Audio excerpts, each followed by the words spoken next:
না তাহলে ওখানে চলে যাবো। না 500 নেবো না, অত ছোট, একটু বড়ই চাইছি। তাহলে ওইদিকে চল। বড় ছোট মাঝারি সব রকম আছে, কোনটা খাবে? মাঝারিটা কিরকম আছে? মাঝারিটা 1400 করে, আর বড়টা?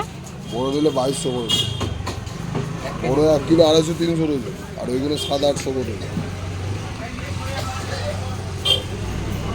বড় না মাঝারি চেয়ার দেখতে হবে। এটা কত ওয়েট হবে? এটা 1 কিলো 250-300 রোজের হবে, ওইগুলো 700। সে তো অবশ্যই, বরফ তো আছে। বরফে রাখিনি, বরফের ওপরে রেখেছি, আরো বেশি ভালো আছে। আর ওইটা কত? ওটা 700-800 করে রয়েছে, 1400। ওটা কত করে হবে ওইটা? দেখো বন্ধুরা, ধরবে তো, তাহলে কি করবো? আর ভালো মন্দ দেখবে না, না ধরলে। এটা হাত না দিলে নরম গরম তো বুঝতে পারে।